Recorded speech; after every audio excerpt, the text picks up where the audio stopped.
Alfred, ഞാൻ vein ടവറിലുണ്ട്. ഒരുത്തൻ Lucius ഫോക്സിനെ അപായപ്പെടുത്തിയിട്ടുണ്ട്.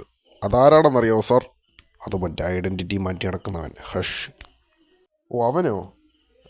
നിങ്ങളെ രണ്ടുപേരെയും കണ്ടാൽ ഒരേപോലെയാണ് ഇരിക്കുന്നത്. അവൻ ഇത്തവണ അവൻ്റെ കൂടുതൽ വിക്ടിംസിൻ്റെ മുഖത്തെ ഭാഗങ്ങളെടുത്ത് കറക്റ്റ് ബ്രൂസ് വെയിനെ പോലെ ഇരിക്കുകയാണ്. എന്തിനാണ് അവനിങ്ങനെയൊക്കെ ചെയ്യുന്നത്? അത് വ്യക്തിപരമായ കാര്യമാണെന്നാണ് അവൻ പറയുന്നത്. ഞാനൊന്ന് അന്വേഷിക്കട്ടെ.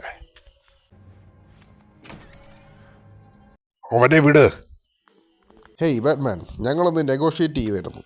എനിക്ക് ബ്രൂസ് വെയിനെ കൊണ്ടുപോവാ, ഇല്ലെങ്കിൽ ഞാൻ ഈ വെയിൻ ടവർ മുഴുവൻ നശിപ്പിക്കും. വെയിൻ എന്ത് ചെയ്തു? നിങ്ങൾ ഫ്രണ്ട്സ് അല്ലായിരുന്നു? വെയിനാണ് എൻ്റെ കുടുംബക്കുളം തോണ്ടിയത്. അവനെ ഞാൻ കൊല്ലും.